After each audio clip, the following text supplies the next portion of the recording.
I'm Heather, 32 years old. And 3 weeks ago, at my father's retirement party, he did something that made me decide to erase myself from this family permanently.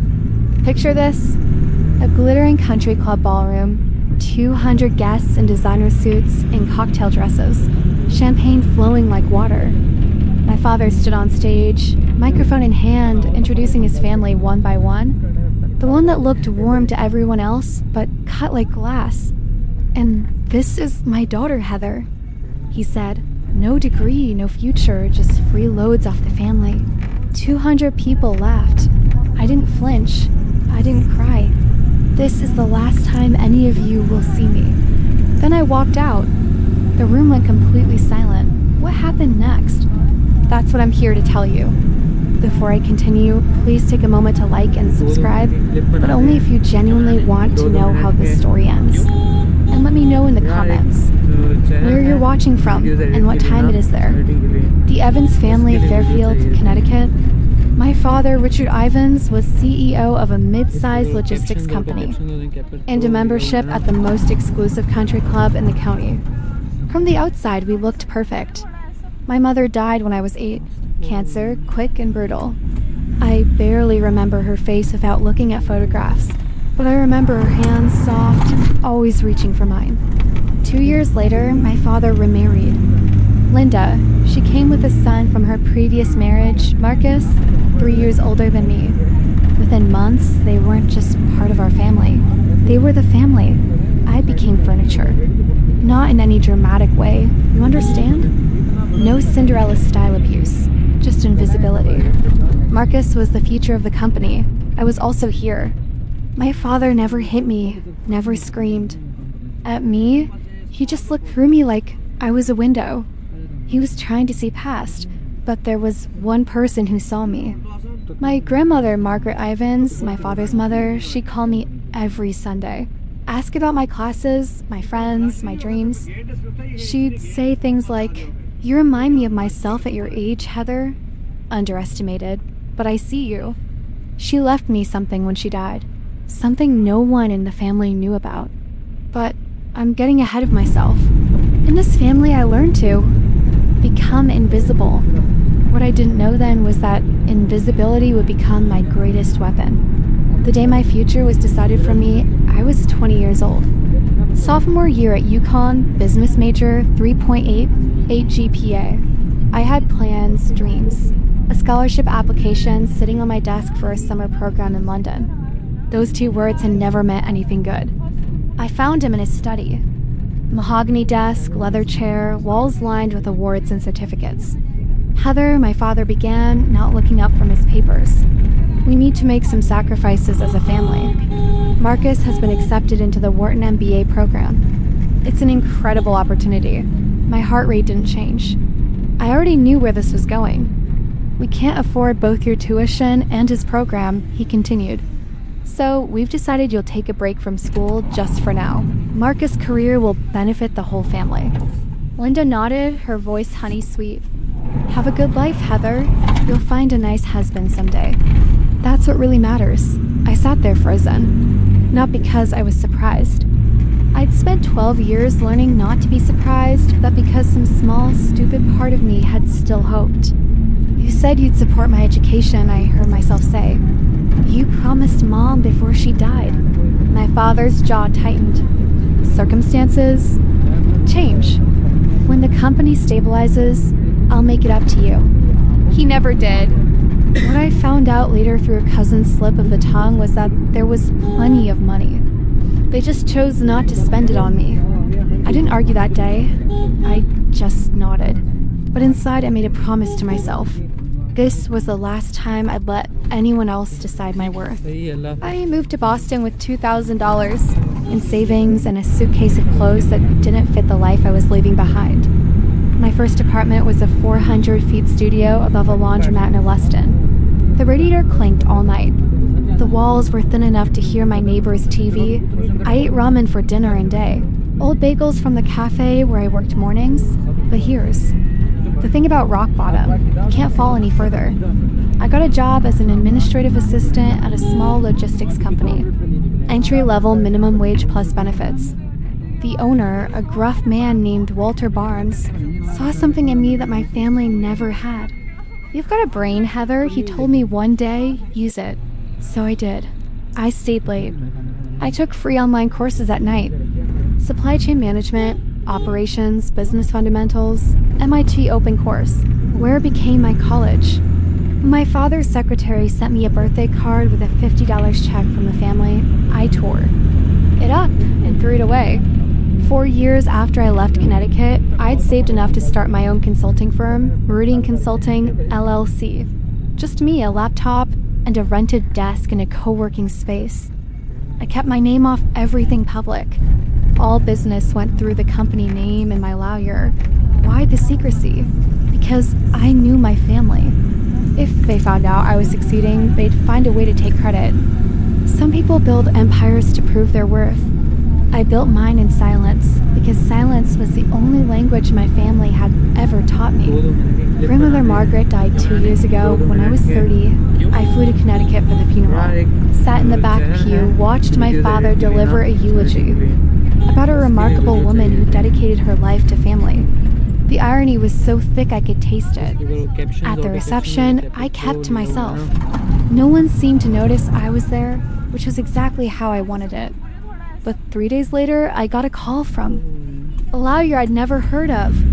Eleanor Smith from a Boston firm specializing in estate planning.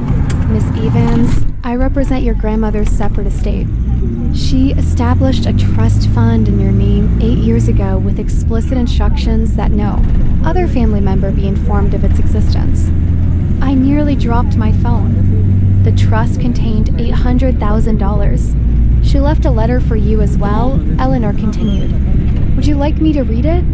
I said yes, though my voice didn't sound like my own. "My dearest Heather," Eleanor read. "I know what they did to you. I know about the tuition, the promises, all of it." He wouldn't listen. He never does. "This money is yours. No strings, no conditions. Use it to build the life you deserve, the life they tried to take from you. Remember what I always told you. Don't let anyone say you're not worthy. I believe in you. I always have. All my love, Grandma Margaret." I used part of that money to expand Meridian Consulting. The rest I kept as insurance for a day I hoped would never come, but always knew might. That day came 3 weeks ago. Let me tell you about Meridian Consulting today. 15 employees, $4 million in annual revenue, offices in Back Bay, Boston. The kind of address that makes people take you seriously before you even open your mouth. I work harder now, not because I need to impress anyone, but because I earned every piece myself. It's not glamorous work, but it's profitable and I'm good at it. Here's the part that would make you laugh if it weren't so painfully ironic. One of our biggest clients is Evans Logistics, my father's company. A go. We handle their route optimization, warehouse management, consulting, and carrier negotiations. The contract is worth about 40% of their annual revenue and operational savings. My father has no idea. All communications go through my team. All contracts are signed by my CFO, Daniel Reeves. The few times Richard Ivans has praised Meridian Consulting at industry events, he's been praising his own daughter's work. The daughter he told everyone was worthless. 3 weeks ago, I received a formal invitation to his retirement party. Gold embossed lettering. "Richard Ivans requests the pleasure of your company." I almost threw it away. Almost. But then I thought about Grandma Margaret, about 12 years of silence, about every promise broken and every door closed in my face. I responded yes, not because I wanted reconciliation, not because I hoped things had changed. I went because I knew with absolute certainty that my father would do something unforgivable. And when he did, I wanted to be there to say goodbye on my own terms. I just didn't know how right I would be. The Fairfield Country Club hasn't changed in 30 years. Same S. Swarovski chandeliers, same pretentious valet service, same crowd of old money and new ambition pretending they belong together. I wore a black Valentino dress, simple, elegant, expensive. My grandmother's pearl earrings, Cartier watch, Hermes Birkin bag. Everything I owned I'd bought myself. That mattered to me more than the labels. Linda intercepted me at the entrance. She'd aged, but her smile hadn't. Still that perfect mask of warmth that hid something colder underneath. Her dress was Chanel. Her diamonds were large, and her eyes did a quick inventory of my outfit before she spoke. "Heather, you came." Her tone suggested this was a pleasant surprise and a minor inconvenience. "Your father wasn't sure you'd have something appropriate to wear." I smiled. How thoughtful of him to worry. Inside, 200 guests mingled beneath crystal light. The who's who of Connecticut business, bankers, lawyers, executives, politicians. I recognized some faces from my father's old dinner parties. None of them recognized me. Marcus swept past with a model-thin blonde on his arm, not even glancing my direction. He was telling someone about his vision for the company's future. Classic Marcus. All confidence, no substance. I found my seat assignment. Table 14, the far corner near the service entrance with friends of the family I'd never met. Not the family table, not even close. I wasn't surprised, but I noted it. A waiter offered champagne. Dom Perignon. Nothing but the best for Richard Ivans's big night. I took a glass. Across the room, I caught my father's eye. He nodded once, a dismissal disguised as acknowledgement, then turned back to his real guests. The evening was just beginning, and I had a front row seat to my own family's contempt. I've learned over the years that the best information comes from staying quiet and keeping your ears open. From my corner table, I watched and listened. The acoustics in that ballroom carried conversations better than people realized. My father was holding court near the bar, surrounded by business associates. I heard him mention operational restructuring and strategic partnerships, standard executive speak. But then, Meridian Consulting has been transformative for us, he was saying to a silver-haired man I recognized as a major shipping executive. They are the backbone of our operations now. Whoever runs that company is a genius. The other man nodded. I've been trying to get a meeting with them for months. Very private operation. Do you know who's behind it? My father shrugged. Never met them personally. Everything goes through their legal team and account managers, but honestly, I don't care who they are as long as they keep delivering results. I took a sip of champagne to hide my smile. My phone buzzed.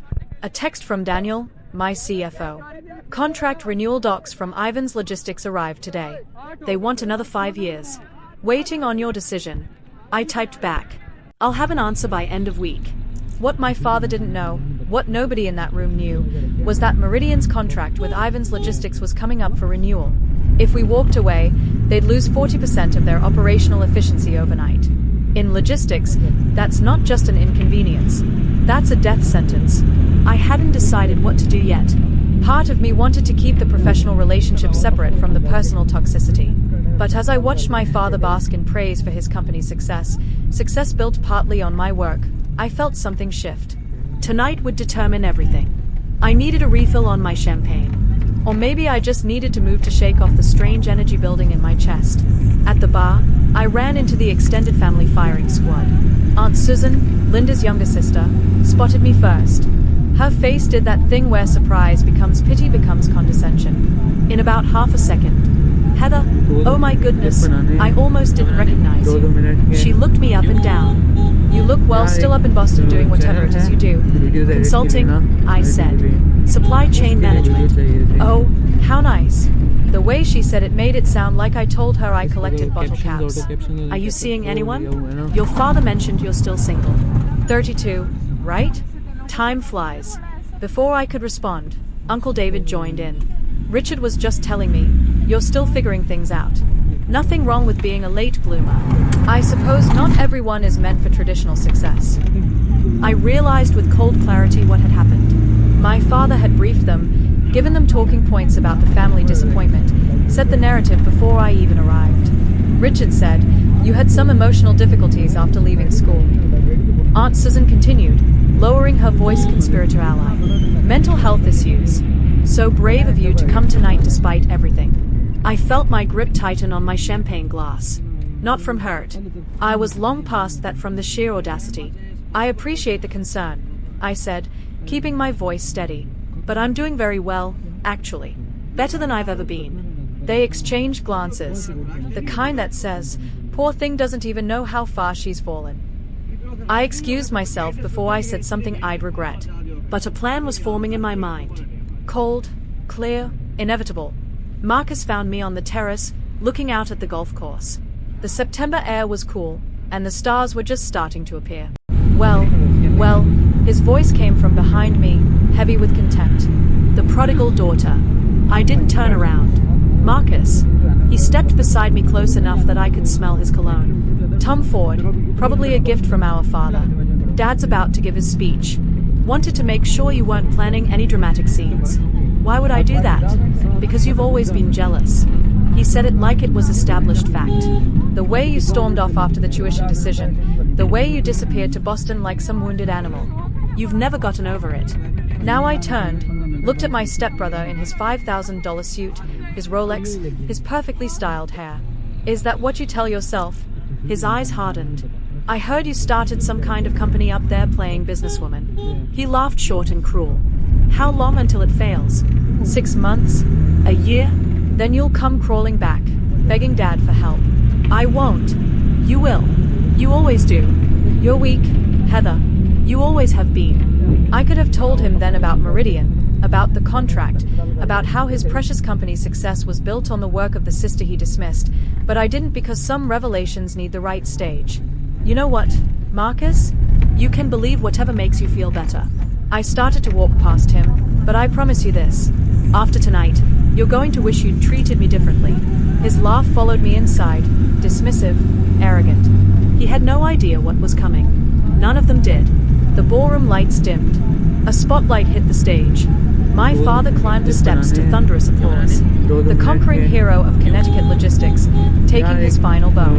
Thank you, he said, his voice carrying that practiced warmth he'd perfected over decades. 40 years in this business. It's been one hell of a ride. Laughter, more applause. He began his speech thanking partners, employees, mentors, thanking God, thanking luck, taking credit for everything. Then came the family segment. I couldn't have done any of this without my incredible wife, Linda. He gestured to her table. 30 years of putting up with my late nights and business trips. You're a saint. More applause. Linda dabbed at her eyes perfectly on cue, and my son Marcus, who will be taking over as CEO come January. Richard beamed with pride. The future of Ivan's logistics. I couldn't be prouder. Standing ovation. Marcus Rose waved. The picture of corporate royalty. Then my father's eyes found me and something shifted in his expression. Something mean. And of course, my daughter Heather. The spotlight swung to my table. I felt 200 pairs of eyes turn toward me. No degree, no real career, just freeloads off the family. He paused for comedic effect. But hey, at least she showed up tonight. Maybe someday she'll find a rich husband to take care of her. The room erupted in laughter. Real laughter.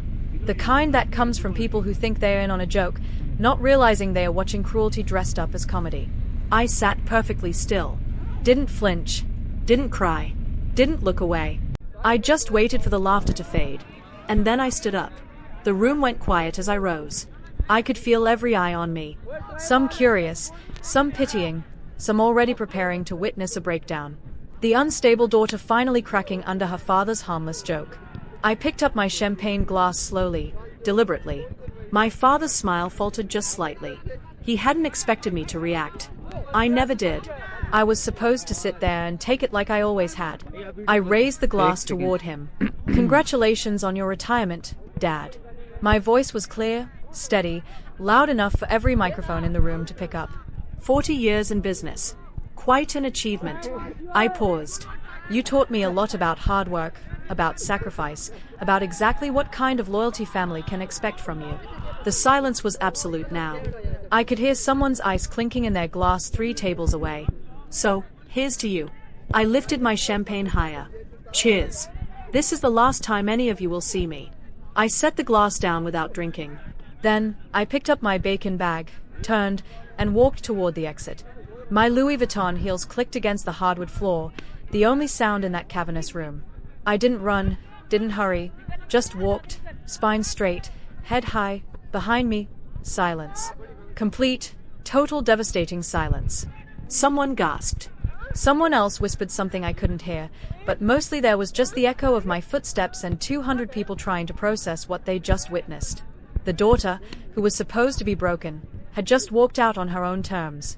I pushed through the double doors and stepped into the night. And for the first time in 12 years, I could breathe. I was almost to my car, a Tesla Model S, black custom plate reading Mr. DD1, when I heard footsteps behind me. Heather, stop right there. Linda's voice, shrill and furious. I kept walking. What do you think you're doing? She grabbed my arm, spinning me around. Her face was red beneath the country club lights. Her careful composure cracked. Do you have any idea what you just did? You humiliated your father in front of everyone? I looked at her hand on my arm until she removed it. I humiliated him? Asked quietly. I think you have that backwards. My father appeared behind her, his face a thundercloud. 200 guests were probably watching from the windows. He was aware of that. I could see him calculating. Get back inside, he said, his voice low and dangerous. Apologize now. No. The word hung in the air between us. This isn't a negotiation. Heather, I'm your father. I'm telling you. You're telling me what? I cut him off. Something I'd never done in my life. That I should go back in there and let you keep using me as your punchline. That I should smile while you tell 200 people I'm worthless. It was a joke. It was the truth of how you see me. And I'm done pretending otherwise. I opened my car door. My father stepped forward. If you leave now, you're done. Do you understand me? No more family, no more support, nothing. I almost laughed. Dad, you cut me off 12 years ago. You just didn't have the courage to say it out loud. I slid into the driver's seat. Tonight, I'm saying it for both of us. I started the engine. Goodbye. And I drove away. I pulled into a rest stop about 20 minutes outside Fairfield and sat in my car, engine idling, hands still on the wheel. For a long moment, I just breathed. Okay, let me step out of the story for a second and talk to you directly. I know some of you watching this have been through something similar. Maybe not a retirement party, maybe not 200 witnesses, but that feeling of being the family disappointment, the one they talk about in whispers, the one whose success they refuse to see. I know you understand. If you've ever sat at a family gathering while someone made you the punchline, if you've ever smiled through pain because making a scene would only prove them right, if you've ever loved people who made you feel invisible, this story is for you. So, here's what I'm asking. If any of this is resonating with you, drop a comment, tell me your story, or just let me know you're here. Because honestly, knowing I'm not alone in this, that means more than you can imagine. And if you want to know what happened next, and trust me, the next part is where everything changes. Make sure you're subscribed. Hit that bell, because what my father discovered in the weeks after that party, well, let's just say he learned exactly how wrong he was about me. Now, back to the story. The morning after the party, I woke up in my Boston apartment feeling lighter than I had in years. But I knew it wasn't over. Families like mine don't let go that easily. They would try to control the narrative, spin the story, make me the villain. What they didn't know was that I had something they couldn't spin their way out of. Let me tell you about the week that followed. It started with text messages. Not from my father. He was too proud for that. But from cousins, aunts, family, friends, people I hadn't spoken to in years, suddenly very concerned about my mental state. Heather, I heard about the party. Your dad says you're struggling. Do you need help? Susan told me you had some kind of breakdown. We're all worried about you, sweetie. Your father loves you. He just wants what's best. Maybe you should apologize and come home. The narrative was already being written. Poor Heather, unstable, jealous, had some kind of episode at the party. Richard Ivins, patient, loving father, doing his best with a troubled daughter. I didn't respond to any of them. Then came the more interesting call. My phone rang on Tuesday afternoon. A Connecticut number I didn't recognize. I answered anyway. Miss Ivins, this is James Crawford. I'm a partner at Ivins Logistics. The voice was polished, professional. I'm calling on behalf of Richard. He'd like to discuss mending fences. Really? Between you and me, there's been some concerning chatter about your connection to certain business partners. Rumors? Probably nothing. But Richard thought it would be good to clear the air. I went cold. Rumors? Business partners? They were fishing. What kind of rumors? I asked, keeping my voice neutral. Oh, something about our consulting partners at Meridian. Someone thought they had seen you at their offices once. I'm sure it's a misunderstanding. My mind raced. How? Who had seen me when? I'm not sure what you're referring to, I said. But please tell my father I have nothing to discuss with him. I hung up. They were getting close, closer than I'd realized. It was time to stop waiting and start acting. While I was fielding concerned texts in Boston, my father was facing a different kind of crisis in Connecticut. I learned later, much later, what happened in that boardroom. Richard Ivins had walked into what should have been a routine quarterly meeting. Instead, his CFO looked like he'd seen a ghost. "We have a problem with Meridian Consulting," the CFO said, sliding a folder across the mahogany table. "Their contract is up for renewal in 6 months. They haven't responded to our extension offer." Richard frowned. "So, send another offer. Increase the terms if you have to. We've tried 3 times. Their legal team just says under review, then call their executives directly. We've tried that, too." The CFO shifted uncomfortably. "Sir, Meridian Consulting is extremely private. No one meets with their leadership. Everything goes through intermediaries." Richard's frown deepened. "We've been working with them for 3 years. Someone must have met with them." "No, sir. It's all been virtual meetings, legal representatives, account managers. No one at this company has ever met the actual ownership." A long silence. "If they walk away from us," the CFO continued, "we lose 40% of our operational efficiency overnight. It would take at least 18 months to find a replacement, and that's optimistic. In this market." "I know what it means," Richard snapped. He stared at the folder. Something was nagging at him. The timing, the silence, the fact that this was happening right after find out who owns that company, he said. "I don't care what it takes. I want a name by end of week." What Richard didn't know, what he was about to discover, was that the name he was looking for was already on his family tree. Thursday evening, my phone rang. "Linda," I almost didn't answer, but curiosity got the better of me. "Heather, sweetheart." Her voice was honey and sugar. The performance of a lifetime. "I've been so worried about you." "Have you?" "Of course. Your family. That's what family does." She laughed softly as if we were sharing a private joke. "Listen, about the party, your father feels terrible. He didn't mean what he said. You know how he is. He was nervous trying to be funny. He said, I had no future and no worth in front of 200 people. He exaggerates when he's anxious. You know that." Linda paused, recalibrating. "Why don't you come home this weekend? We could have dinner. Just the 4 of us. Clear the air. Start fresh." I could picture her sitting in that pristine living room, rehearsing this call, planning exactly which buttons to push. The concerned mother, the peacemaker, the bridge between troubled daughter and wounded father. "Does Dad want to apologize?" I asked. A slight hesitation. "He wants to move forward. That's what matters, isn't it? So, no apology.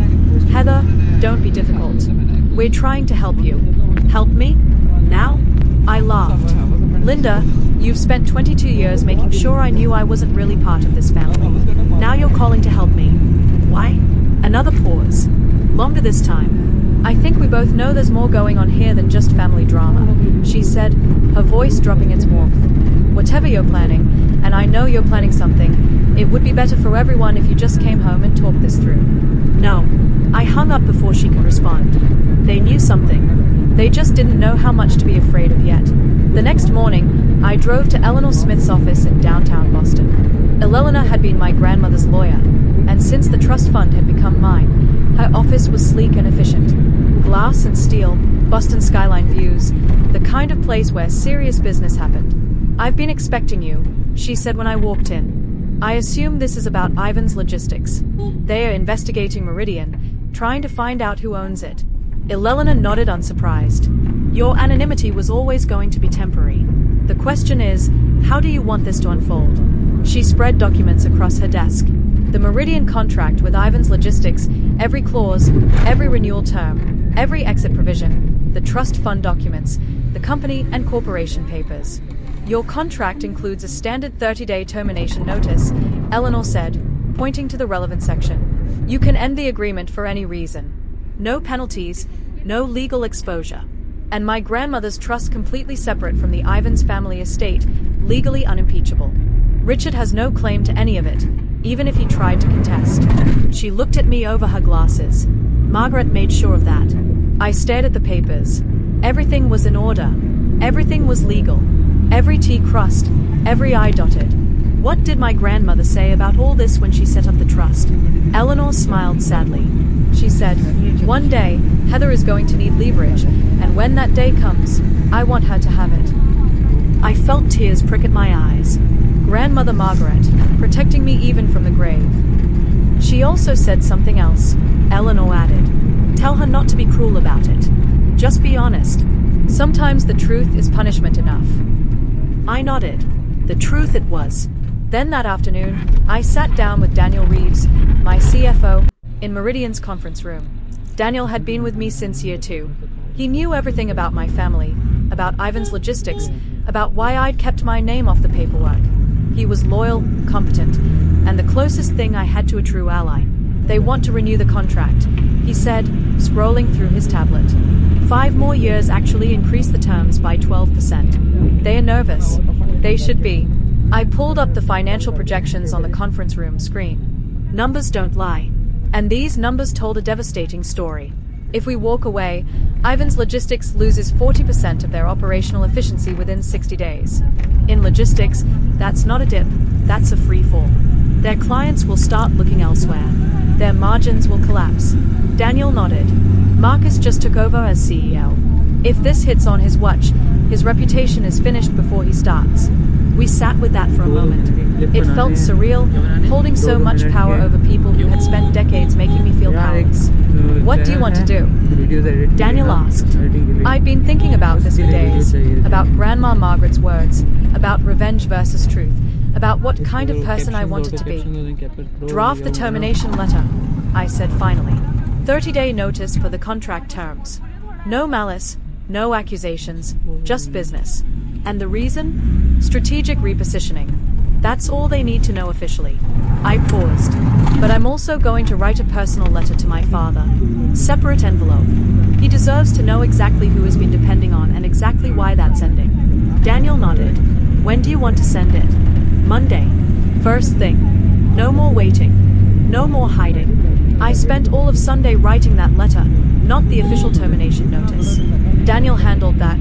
The professional language, the legal provisions, the clinical restructuring of client portfolio explanation that would go in the file. I wrote the personal letter, the truth. I went through 7 drafts. The first was too angry, pages of accusations, every hurt catalogued and condemned. The second was too cold. The third was too desperate. The final version was simple, clean, factual. "Dear Dad, you said I had no future. You told 200 people I was worthless. I want you to know something. The company you called the backbone of Ian's Logistics, Meridian Consulting, is mine. I built it. I own it. For 3 years, the daughter you dismissed has been a cornerstone of your business. I'm ending our contract not as revenge, as a boundary. Grandma Margaret left me a trust fund you never knew about. She saw what you couldn't, that I was worth investing in. Everything I have, I built myself with her faith and without your support. I don't need you to apologize. I don't need you to understand. I just need you to know that I am not what you said I was. I never was. Don't contact me again. Heather Margaret Evans." I included my middle name deliberately, the name I'd added 3 years ago in honor of the only person in my family who'd believed in me. I also included a photocopy of the Meridian Incorporation papers. My name is sole owner clearly visible. I read the letter 3 times, checked for typos, checked for excessive emotion, found none, just the truth. Sometimes I thought that's the most devastating weapon of all. Monday 9 a.m. courier confirmation. The package had arrived at Ivan's Logistics headquarters. Someone named Patricia Chen had signed for it. Richard's executive assistant. I remembered her from childhood. I sat in my office watching my phone waiting. 10:15 a.m. missed call from Richard Ivans. 10:17 a.m. missed call from Richard Ivans. 10:23 a.m. missed call from Marcus Ivans. 10:31 a.m. missed call from Linda Ivans. 10:45 a.m. missed call from Richard Ivans. 11:02 a.m. text message from Richard. "Call me now." 11:15 a.m. text message from Marcus. "What the hell is this? Call us." 11:34 a.m. text message from Linda. "Heather, this is not funny. Pick up your phone." By noon, I had 12 missed calls, 8 text messages, and 2 voicemails I didn't bother listening to. I didn't respond to any of them.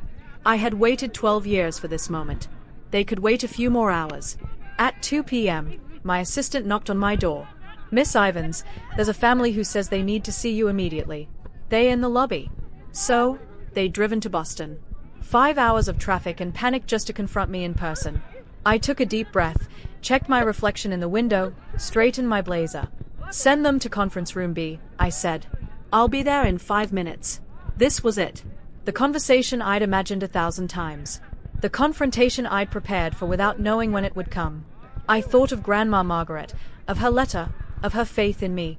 Don't be cruel, she'd said. Just be honest. I stood up, smoothed my skirt, and walked toward the conference room. Time to be honest. Conference room B had glass walls. I'd chosen it deliberately. My 15 employees could see inside, though they couldn't hear. Witnesses, not to humiliate anyone, but to ensure the meeting stayed civil. Richard, Linda, and Marcus stood clustered near the window, looking out at the Boston skyline. They'd never expected to see from this perspective, from my domain, my territory. My father turned when I entered. His face was gray, older than I'd ever seen him look. Heather. His voice cracked on my name. What is this? Hello, Dad. Linda. Marcus. I took a seat at the head of the conference table. Calm, professional. I assume you received my letter. Your letter? Marcus stepped forward, jabbing his finger toward me. You can't just this isn't sit down, Marcus. My voice was quiet but firm. I won't discuss anything with you. Yelling across the room. He looked at my father uncertain. Richard nodded sharply. They Saturday. For a long moment, no one spoke. Finally, Richard leaned forward. This is all some kind of misunderstanding. What part? Meridian Consulting. You can't possibly a company like that. You didn't. I did. I slid a folder across the table. Company registration, tax filings, client list. 3 years ago, your company signed a contract with mine. You praised my work at industry events. You called us transformative. You just didn't know you were praising me. Linda's face had gone pale. But you don't have a degree. You were just a what? Linda? A disappointment? A failure? I shook my head. I was a 20-year-old who was told to sacrifice her future. I built something anyway. Silence. My father stared at the documents like they might burst into flames if he looked hard enough. Okay. Richard's voice was strained, the mask of corporate composure cracking. I apologize. I apologize about the party.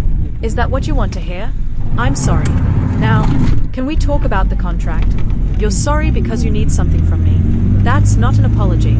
For God's sake, Heather. Marcus slammed his palm on the table. Do you know what happens if you pull this contract? 20% of our workforce gone because of your petty revenge.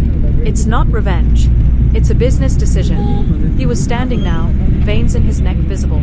You've been planning this for years, waiting to destroy us. This is sick. I planned nothing. I kept my voice level. I built a company. Your company chose to become dependent on mine. That's not my fault. You could have told us, Linda interjected, her voice high and strained. You could have said something. When? When you told me I didn't need education because I'd find a husband. When you spread rumors that I had mental health problems when she had no answer. I turned to my father. You want to know the worst part, Dad? I would have kept the contract going. I wasn't planning any of this. But then you stood in front of 200 people and told them I was worthless, that I had no future. I paused. You chose this, not me. Richard's jaw worked. For a moment, just a moment, I thought I saw something like recognition in his eyes, like he finally understood what he'd done. Then it was gone. What do you want? He asked flatly. Nothing you can give me. There must be something. You're not listening. I don't want anything from you. I never did. I just want you to know the truth. Fine. Richard's voice went cold. The vulnerability was gone, replaced by the steel I'd known my whole life. If that's how you want to play this, you walk away from this family. You're done. No inheritance. Nothing. I almost laughed. Dad, you cut me off at 20 years old. What inheritance? I could make things very difficult for you. I have connections, lawyers. On what grounds? I leaned forward. Every document is legal. Every contract was signed in good faith. There's nothing here you can sue me for, and we both know it. He glared at me. Don't be so sure. Actually, I am sure because my lawyer, who was also Grandma Margaret's lawyer, has already reviewed every possible angle. I let that sink in. You remember Eleanor Smith? Margaret used her specifically because she knew you'd try something like this someday. Linda gasped. Margaret knew about all of this.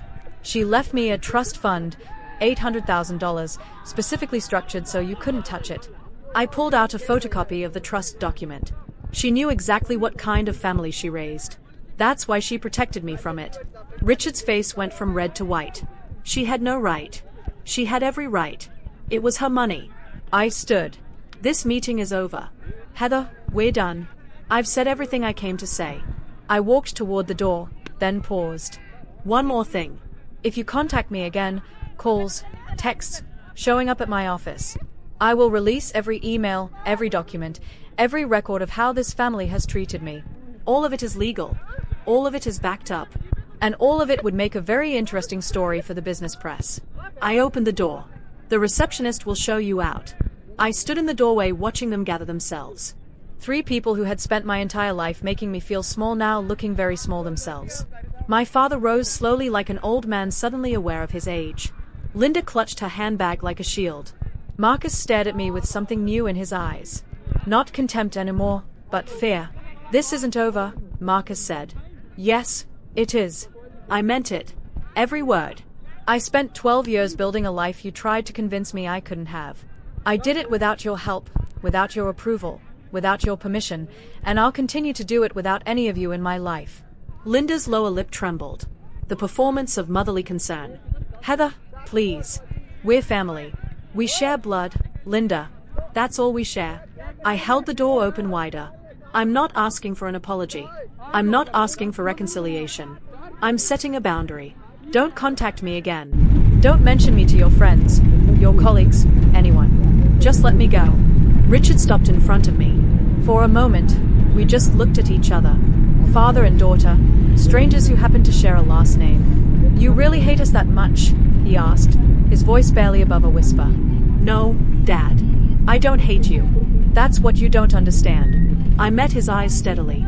I just don't need you anymore. And that's something you'll have to learn to live with. He had no response to that.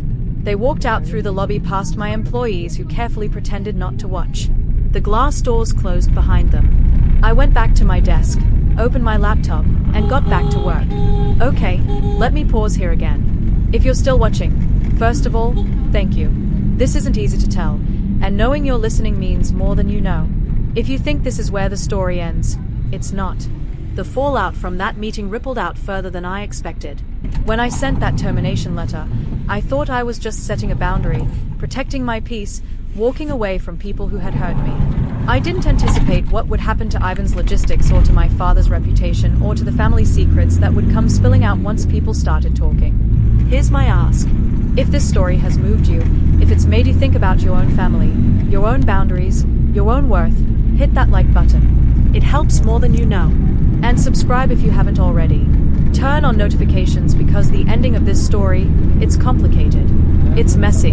And it taught me something about revenge that I didn't expect. Also, I'd love to hear from you. Drop a comment telling me, have you ever had to walk away from family? Did it feel like freedom or like grief? Or maybe both? I've read every comment on my previous stories, and they've helped me feel less alone in this. So, please share your thoughts. Now, back to the story. 1 week after that confrontation in my office, I received a phone call from someone I hadn't spoken to in years, someone who had information that changed everything I thought I knew about my family and about why they really treated me the way they did. Let me tell you about that call. The caller was my Uncle Robert, my father's younger brother. Robert had always been the black sheep of the Ivans family, an artist, a dreamer, the one who didn't go into business. I hadn't seen him since my mother's funeral, hadn't spoken to him in over a decade. Heather, his voice was older, rougher. I heard what happened at the party at Richard's office. Word travels fast. Small community. He paused. Listen, there's something you should know. Something I should have told you years ago, but I was too much of a coward. I sat down slowly. I'm listening. When your father said the family couldn't afford both your tuition and Marcus, that was a lie. I know. I figured that out. No, you don't understand. It wasn't just that there was money available.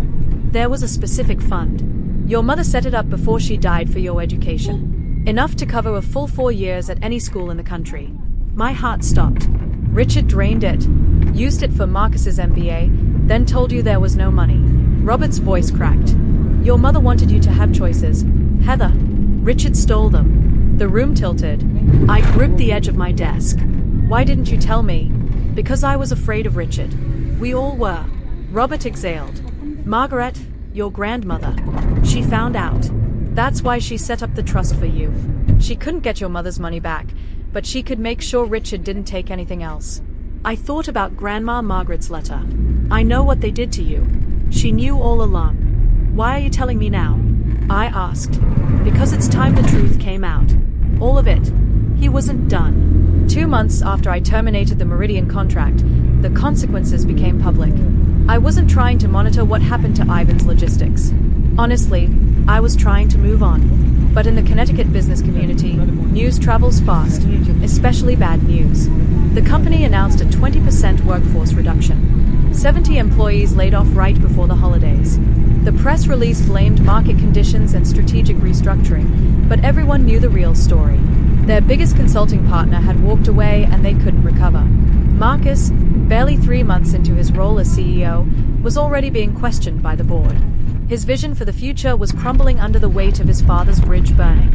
Richard came out of retirement to help manage the crisis.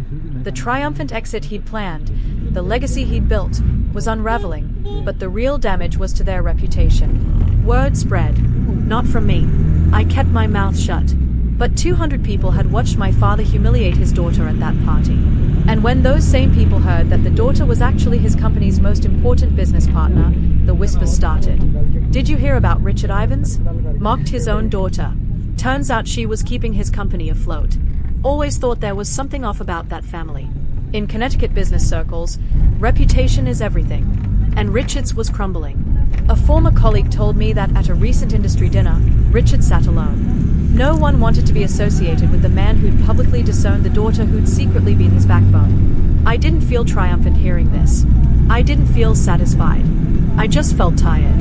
Grandma Margaret had been right. Sometimes the truth is punishment enough. I didn't have to do anything else. The truth did it all by itself. 6 months later, I sat in a therapist's office in Beacon Hill. Not because I was falling apart, because I was finally ready to put myself back together. You don't seem like someone who needs therapy, Dr. Patel said during our first session. Everyone needs therapy, I replied. I'm just finally letting myself admit it. We talked about my family, about the years of invisibility, about the burden of building success in silence, about the strange grief of cutting ties with people who were supposed to love me. Do you regret what you did? She asked. No, and I meant it. I regret that it had to happen, but I don't regret protecting myself. Outside of therapy, my life was good. Better than good. Meridian was thriving. We'd replaced the Ivans contract with 3 smaller clients, more diversified, more stable. Daniel got a promotion. I hired 4 new employees. We moved to a bigger office with views of the harbor. I reconnected with Uncle Robert. We had dinner once a month. He told me stories about my mother, the real ones, not the sanitized versions my father had fed me. She'd been fierce, apparently, stubborn, a fighter. You're just like her, Robert said. She'd be so proud of you. I still kept the photo of Grandma Margaret on my desk. I visited her grave every month, left flowers, told her about my life. It felt strange talking to a headstone, but also healing. I did it, Grandma. I told her one spring morning. I didn't let them define me. The wind rustled through the cemetery trees. If I listened closely, I could almost hear her voice. I knew you would, sweetheart. I always knew. So, here's what I learned. If you want the moral of this story, your worth is not determined by a degree. It's not determined by your family's opinion. It's not determined by who believes in you or who tries to tear you down. Your worth is determined by what you build when no one is watching, by who you become when everyone counts you out, by the life you create with your own 2 hands. My father thought he was teaching me a lesson at that retirement party. He thought he was putting me in my place. What he actually did was set me free. I don't hate my family. That's the part people struggle to understand. Hate takes energy. Hate is a chain. I'd rather spend that energy on people who deserve it. On work I believe in, on relationships that nourish me, on a life that's truly mine. Boundaries aren't about revenge. They are about protection. They are about saying, this is where my life begins and your damage ends. If you're in a family that makes you feel small, if you have people in your life who see your potential as a threat instead of a gift, if you've ever been the family disappointment, the scapegoat, the invisible one, I see you. I've been you. And I promise you there is life on the other side of walking away. Thank you for listening to my story. Thank you for being here. If this resonated with you, please subscribe, hit the notification bell, check the description for more stories like this one. And remember, you are not what they said you were. You never were. You are so much more. Until next time, this is Heather, and I'm finally free.